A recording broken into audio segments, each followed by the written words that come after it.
Ok. Salam alaikum. Nous avons connecté en ligne. Je fait à partager Juna. À partager donc d'un moment à l'autre ça met de vidéo qu'on a là.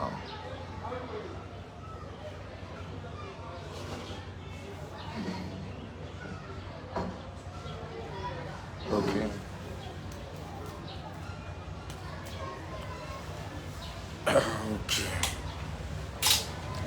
Salam alaikum en balma malien. An b'aw fo k'aw barikada a balimakɛ ni aw denkɛ don Amara Sila jury chercheur m'a ɲini aw fɛ a ka partage fanga bonya a ka cœur caman bila parce que a bɛ wagati bɔ u b'an ka directive u b'a signaler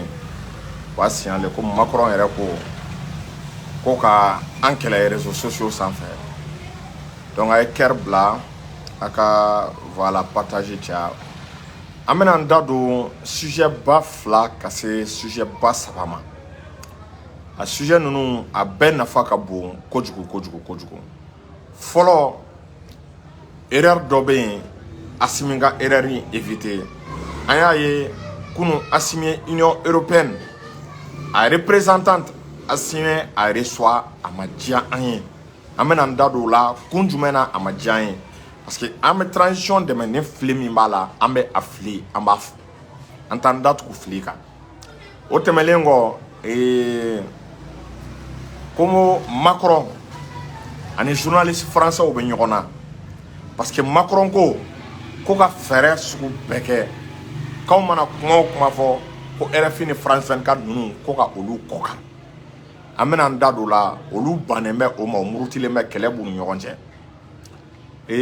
Sabana Burkina président i b'a ye k'a fɔ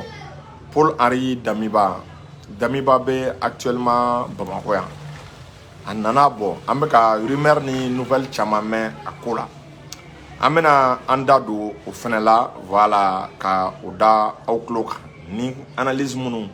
n'o sɔrɔla an fɛ an bɛ o da an tulo kan.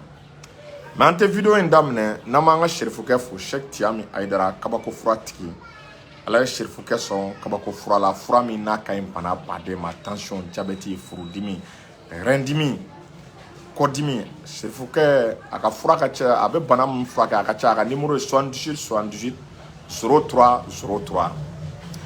o tɛmɛlen kɔ an b'an ka belebele fo Cheikh Lasana Kanɛ belebele dalen bɛ Segu a sen bɛ dingɛ min da la n'a tora k'i sen bɔ a dingɛ da la a man ɲi. A ye baara min kɛ IBK ka tagali la ka se bi ma Ala k'a sara wa anw tɛ ɲinɛ a kɔ wa k'a fɔ an ka autorités ye bonya ka ɲi ko bɛɛ la n'u bɛ ko kɛ a y'a bonya da a y'aw sara Cheikh la aw jija ni Cheikh ka to en contact olu y'a daminɛ kabiri ko in ma se bi ma wa a b'a ko kan a mago tɛ a ka don a ye mais bonya ka ɲi ko bɛɛ la n'i y'a ta k'a lajɛ a ye partage caya n bɛ ka aw de kɔnɔ donc o tɛmɛlen kɔ an bɛ Segu karamɔgɔ n'a a dɔnnibaga kelen bɛɛ fo ka Segu autorité morale fo karamɔgɔ minnu bɛ dugawu kɛ su ni tile an bɛ u bɛɛ fo o tɛmɛlen kɔ ka Segu Tunkara le politologue Jo Bala Damangile ninnu c'est à dire a n'a ɲɔgɔnna caman quoi an tɛ se ka bɛɛ ta a tɔgɔ ma Bala Ira Jason ninnu u bɛɛ folen don donc an b'a lajɛ sisan an bɛ don an ka vidéo kɔnɔna la san malidenw an y'a ye k'a fɔ kun Union européenne ka représentant dɔ i b'a ye k'a fɔ ni Assimi ye ɲɔgɔn ye k'u nana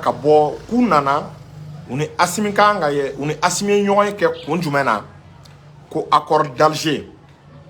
u ye ɲɔgɔn ye kɛ o kuma de kan donc yɔrɔ min y'an tɔɔrɔ an bɛ segin k'a fɔ yɔrɔ min ma diya an ye ni Assimi kan ka erreur éviter an bɛ wagati min na Assimi man ka sɔn est-ce qu'il y'a faamu ani Union européenne mɔgɔw ka ɲɔgɔn ye ani Union européenne délégation ka ɲɔgɔn ye Assimi man ka sɔn est-ce qu'il y'a faamu parce que symbole de don Assimi ye résistance symbole de bi an bɛ wagati min na a man ka sɔn tubabuw ka don a ka palais kɔnɔ an bɛ wagati min na mais aw hakili lajigin récemment ONU bɔra ka Mali sanctionner a b'a dɔn a sanction sɔrɔla kun jumɛn fɛ u ye Mali sanctionné ka sababu kɛ ko quand tɛ ka accord d'Alger batu ka ɲa quand tɛ ka accord d'Alger appliqué est-ce qu'il y a faamu en même temps tuguni i b'a ye k'a fɔ u b'a la k'a fɔ k'an bɛ ka population civile k'an bɛ ka o faga ko Mali tɛ ka effort foyi kɛ accord d'Alger ko la i b'a ye France de taara ni résolution ye ale ni Mexique ko ONU ka Mali sanctionné an b'o o cadre kɔnɔna la an b'o o sigi kɔnɔna la an bɛ bɔ min kalama an b'a ye k'a fɔ ko médiation internationale Union européenne b'a la k'olu nana kuluba ko Assimi ye olu reçoit nin yɔrɔ de ma ya bi nin yɔrɔ ma ya sini ni ko a yɔrɔ ma ya bi a yɔrɔ ma ya sini i b'a dɔn ni Choguel n'o ka sɔrɔ Choguel tun bɛ primature la c'est-à-dire ka bana kun t'a la ne b'a dɔn k'a fɔ wallahi nin kun ti kɛ parce que France kɔkɔrɔ k'olu bɛ France soutenir k'olu tɛ France labila anw ye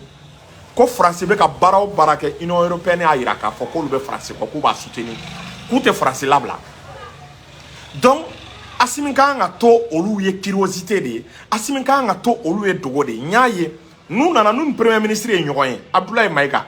mais u ni Job mana ɲɔgɔn ye a ka da o niveau la u man ka se fo ka taa Assimi rencontrer o parce que an diminen don ninnu kɔrɔ an b'an ka dimi yira u la n'u k'u n'an ka président mɛ ɲɔgɔn an b'a yira non an n'a se ka ɲɔgɔn ye aw bɔra ka Mali sanctionner ONU na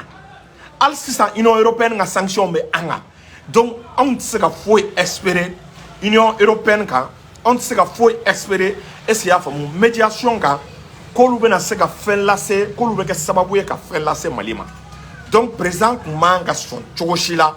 Union européenne représentant ni surtout an bɛ contexte min na nin wagati Assimi kun man ka reçoit palais kɔnɔ a kun man ka reçoit a reçoitli palais kɔnɔ wallahi a ma ɲa bi a ma ɲa bi est-ce que y'a faamu donc n bɛ segin ka min fɔ an ka autorités ye u ka u yɛrɛ ressaisir est-ce que y'a faamu u ka u yɛrɛ ressaisir n b'a dɔn c'est à dire u bɛ ka vidéo signaler mais a ye kɛr bila a ye kɛr caman bila u bɛ ka signaler donc Assimi u k'u yɛrɛ ressaisir nin kan ɲɔgɔn wɛrɛ kana kɛ Union européenne délégation si kana reçoit Kuluba parce que anw ni ninnu bɛ ɲɔgɔn na diɲɛ don o don u bɛ ka anw sanctionner n'a fɔra k'olu ka ɲɛmɔgɔ kana anw ka taa olu reçoit an ka palais présidentiel la o ye bonya ni honneur min ye pour le moment Union européenne tɛ o mérité pour le moment France tɛ o mérité wa an b'an ka o diya u la an kana taa yɔrɔ jan o n bɔra k'a fɔ sisan n ko sanction binna Mali kan Mali ye France convoqué ONU na Union européenne bɛɛ bolila k'olu bɛ France kɔ k'u tɛ France labila anw bɛ mun ɲini pourquoi anw bɛ Union européenne ka délégation ka reçoit Kuluba ma ban u ni premier ministre bɛ se ka ɲɔgɔn ye u ni affaires étrangères u ka dan au niveau là mais au niveau des chefs d'État Assimi ka niveau là Union européenne a représentant kun man ka se a kun man ka kɛ quoi an kana ɲɔgɔn nɛgɛ a kun man ka kɛ wallahi ni Choguel kun b'a sen kan c'est-à-dire kɔrɔma fɛn wɛrɛ tɛ quoi ni Choguel kun b'a sen kan nin tɛ kɛ quoi ni man ka se présent ma o a man kunu ne y'a ye a image a ye n tɔɔrɔ a image ma diya n ye a ma bɛn ma parce que u bɛ fɛ ka baara dɔ de kɛ popularité min bɛ Assimi na crédibilité min b'a la u bɛ fɛ k'u b'a ka popularité ban k'u b'a ka crédibilité ban o de la an man ka sɔn an ka diplomates man ka sɔn o de la anw bɛ k'a demander n ko mɔgɔ minnu ye révolution kɛ les forces du changement n k'u ka kɛ Assimi kɛrɛfɛ u ka kɛ présidence la u ka kɛ primature la a kun tɛ dɔwɛrɛ ka se ka président conseiller est-ce que y'a faamu nin n'a ɲɔgɔn sugu la parce que ni action sugu de bɛ président ka ko nɛgɛ bɔ jama la ni action sugu de b'a to danayabaliya bɛ don président n'a ka jamanadenw cɛ c'est des actions à éviter pour le moment Union européenne t'an nin ye o bɛ France kɔ Union européenne ma action foyi kɛ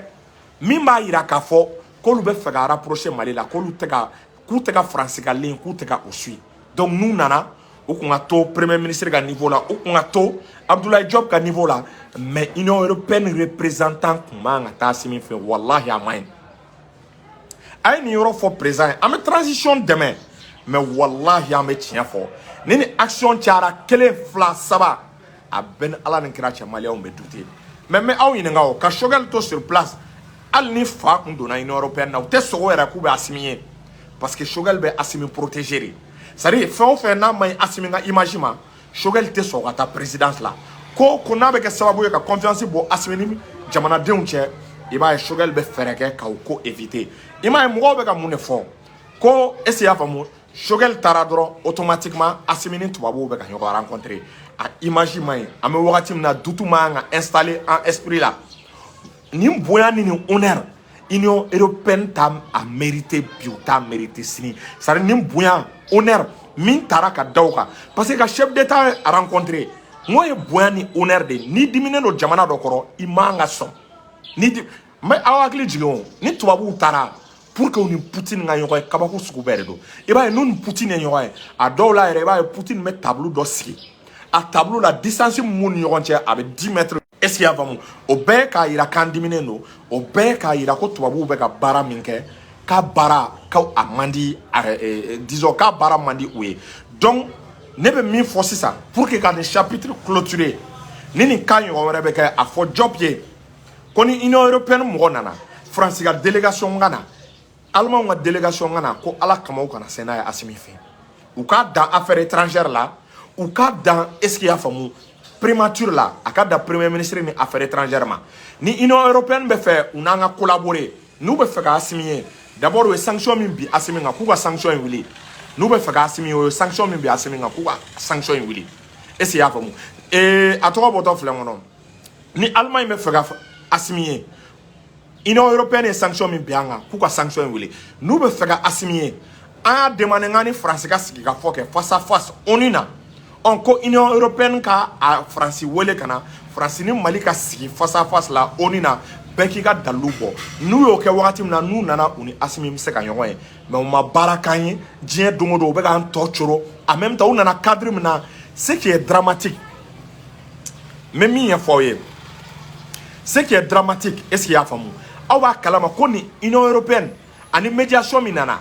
on ko tubabu yu kantore ko nunu ne ma barake ko Mali ma effort ke ka Mali sanctionner ko saina sanction fait taranga ne sari ni médiation ni mi joro la no lu kun joro la sanction unte bi anga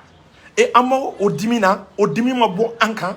ame klaka ye présent me klaka tapi rouge dans nous quand nous rencontrer Kuluba anga na yo ne sa chema sa assimier homme fort be se ka faiblesse ira chogo jumena en rencontrant cette délégation c'est comme asiminga image de bega affaibli doni billahi mega tien de fort ni mo me analyse ke ni mo mani yoro tien fo wallahi billahi abega asimin do fili kono akumanga Union européenne sari asiminga nga tuma compagnie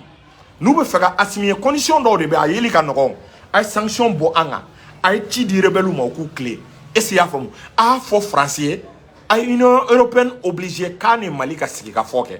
et ni shimake on se ka son chogo mena nous ngana dron ou ka présent en wala ou nana dron et présent en wala c'est pas normal et si yapamu c'est pas normal bi c'est pas normal sini ay ni yoro tikaga c'est assimima si jamais ni répétera chien clé chien flash chien saba na tora ki la mate peuple ya ko wallahi peuple betikala tubabu be fere sugu bereke ka asiminga crédibilité parce que wado akokadi akanu ne be malion na o be ka fere de ka crédibilité la no wa surtout anga jigi era de bo médiation te kidal mene munu mena ko médiation parce que Union européenne mo na ko médiation accord d'Alger olu yere de accord d'Alger nyaga min bagawe ni accord d'Alger te ka appliquer olu de d'autant que olu dabeni kola billahi kale à peine ala ne kera solution ta la quoi olu de be rebelu kokoro olu de be ka rebelu kodo donc o be ka rebelu kodo non e tapi rouge da wa se kuluba o ba ira ka fo kan strane ne runye donc on du strane te bi an strane te sini ay ni yoro fo asimi yakli toala o temelengo amena ko Macron ni français journaliste ou nyona Macron français journaliste ou nyona fin du mene là et il va donc à fo en activiste un fado Macrona un ka politique da keneka aya ira dien bela français terroriste de olu de be terroriste kokoro français mana galon sugu betre on me bo ka français ka galon ka kokar o de simple Macron dimingo jugu atara dimi ko niya on me ka ni bara fefe ko parce que ko RFI ni France 24 ko luma o joro la ko France 24 ni RFI ko no lu ku joro la esi ya fam ka on me kuma munu fo ka boko galon tigiya olu ku kokoda on na ko sang ma soro ko mangoya kunte français ka ko sang ba soro ko français to tienente ko sang ba soro est-ce qu'il y a famu ko dien ko sonne be français ko me ko RFI ni France 24 ko lu te barala bi ou te barala sini a o refo o journaliste nous fene de dimina olu ko lu te a Macron politique keli la re k'olu bɛ u ka journalistya cadre de la olu bɛ baara kɛ ka da u ka se hakɛ de la ko mais k'olu tɛ yan ka Macron kofɔ ka Macron nɛgɛ don diɲɛmɔgɔ la ka Macron kanu don diɲɛmɔgɔ la africain ka sɔn est-ce qu'il y'a faamu Macron ye bon nin yɔrɔ b'a yira k'a fɔ Mali ka duwawu bɛ ka minɛ Mali ka sarakaw bɛ ka minɛ nin b'a yira hali une fois de plus activistes est-ce qu'il y'a faamu olu bɛ activistes bɛ jɔda min na activistes bɛ baara min na nin b'a yira k'a fɔ ko activistes bɛ Macron bali ka sunɔgɔ activistes de jɔlen bɛ ni France ye olu de bɛ ka kɛ sababu ye France tɛ ka se ka i sago sɔrɔ Mali la en même temps olu de bɛ ka kɛ sababu ye France a ko bɛ ka goya africains ye donc Macron instruction min di journaliste français ma journaliste ko k'u tɛ Macron batu ko n'i y'a ye k'olu kungo bɛ ka gɛlɛya yɔrɔ RFI ni France 24 u ka correspondant bɛ Afrique jamanaw la k'olu ka correspondant mana taa yɔrɔw la u tɛ ka se k'u ka baara kɛ u tɛ ka se k'u sago kɛ u tɛ ka se k'u nin dungɔ kɛ ko k'a sababu kɛ mun de ye ko k'a sababu kɛ ko parce que k'u bɛ ka Macron ka baara kɛ kojugu fo u bɛ ka olu bɛɛ kɛ pion ye u bɛ k'u bɛɛ kɛ espion ye ko n'u mana taa Afrique yɔrɔ o yɔrɔ u tɛ ka sigi duman sɔrɔ yen ko donc k'olu dan ye nin ye olu tɛ se ka tɛmɛ nin kan olu tɛna Macron suit aveuglément k'olu y'u sɛgɛ bi u sɛgɛ sini ko ni Macron tora nin sira kan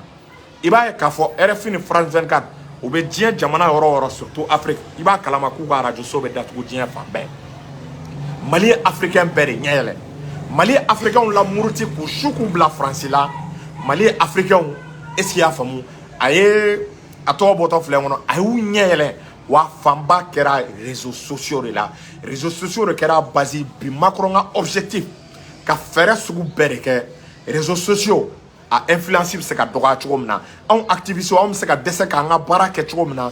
anw bɛ ka France tɔgɔ jugu fɔli min kɛ pour que o bɛ se ka dabila Macron pɛrɛlen de don sisan a bɛna wari bila en jeu a bɛna fɛɛrɛ sugu bɛɛ tigɛ réseaux sociaux ka se ka tigɛ an na hali ka danni ma anw bɛ jɔda dɔ la o de la an bɛ ka demander Assimi fɛ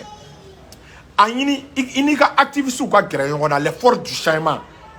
par exemple n'i y'a ye Assimi Union européenne muso rencontré n kalila Ala la n'anw b'a kɛrɛfɛ wallahi a tɛ kɛ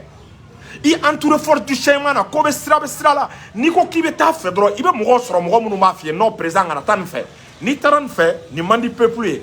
n'i taara nin fɛ nin bɛ révolution esprit trahi olu de kan ka kɛ ka Assimi entouré mais i b'a ye bi président écarté len don bɛɛ la i b'a ye force du changement t'a kɛrɛfɛ ni force du changement m'a kɛrɛfɛ aw ni Ala ni kira cɛ Union européenne bɛ sɔn hali ni y'u sara u tɛ sɔn k'u bɛ gɛrɛ Assimi na parce que anw yɛrɛ tɛna sɔn anw bɛ logique kura dɔ de kɔnɔna la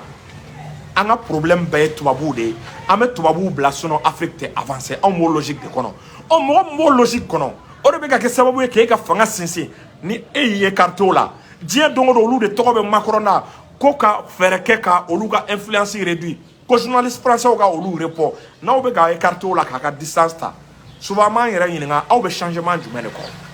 aw bɛ changement jumɛn de kɔ aw bɛ changement jumɛn de kɔ n bɛ segin nin kan donc on a intérêt an ka ɲɔgɔn minɛ n'an ma ɲɔgɔn minɛ France ma tila dɛ wa u bɛna ale activiste san de daminɛ Dieu merci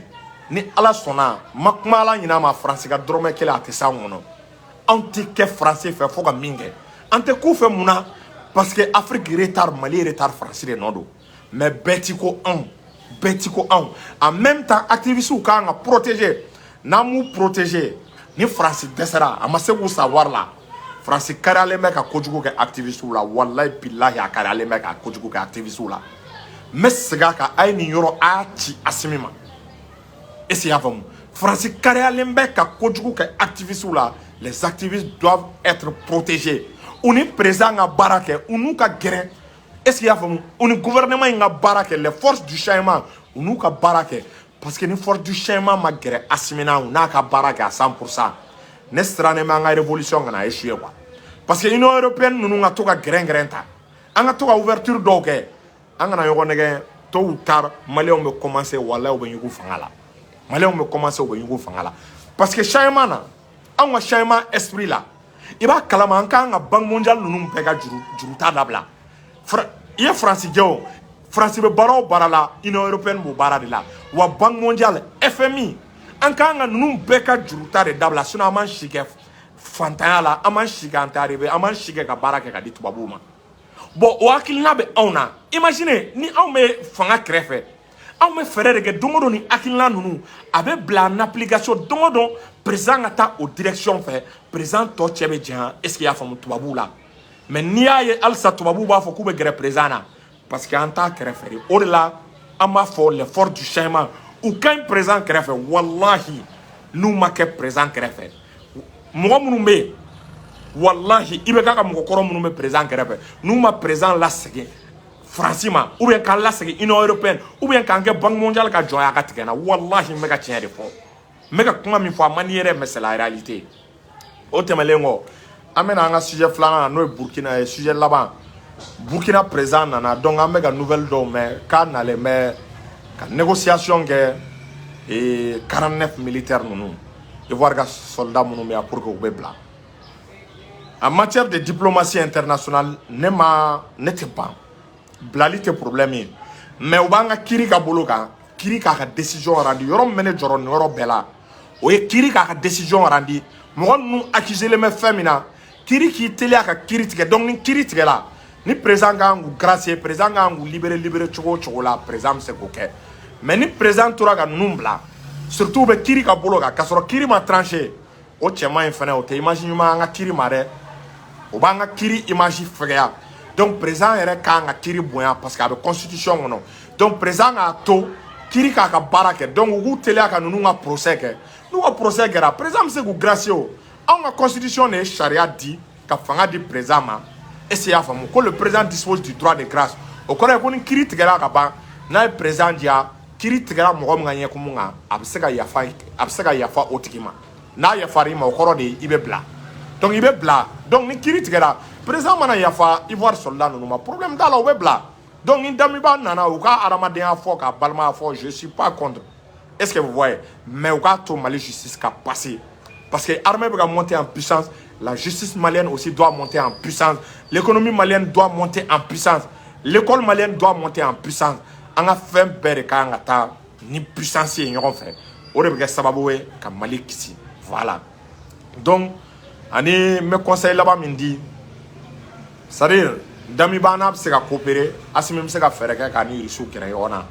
mais Assimi n'a ko i ma k'i ka segin G5 Sahel kɔnɔ kana sɔn dɛ ni Damiba k'i ma ko segin G5 Sahel kɔnɔ Ala kan'i ci kana sɔn a fɔ a ye ko i ka ligne rouge ye k'i tɛ sɔn o ma au-delà de ça Damiba n'i yɛrɛ y'a jateminɛ komi a bɛ sigi ka fɔ kɛ n'a bɛ France gɛnni logique kɔnɔ i bolo d'a ma Mali ni Burkina an ka dɔ fara coopération kan parce que Mondoro yan fan in na o ye ani Burkina frontière ani Tessit la zone des 3 frontières ani Burkina bɛ se ka jɛ ka patrouille kɛ ka saloli kɛ ka terroristes ɲini ka terroristes bute donc est-ce qu'il y a faamu je suis d'accord pour ça Amara il faut parler de Kidal n bɛna tila ka kuma Kidal kan a y'a to su kɔnɔna la n bɛna spécial dɔ kɛ Kidal kan an ma ɲinɛ Kidal kɔ wa Mali ka kan ka baara min kɛ Kidal a b'a baara kɛ ni Ala ni kira sɔnna ni Ala sɔnna su kɔnɔ n bɛ tila ka na kɛ spécial n bɛna Kidal kama ninnu bɛ ka provocation min kɛ a tɛ se ka continuer est-ce qu'il y a faamu voilà merci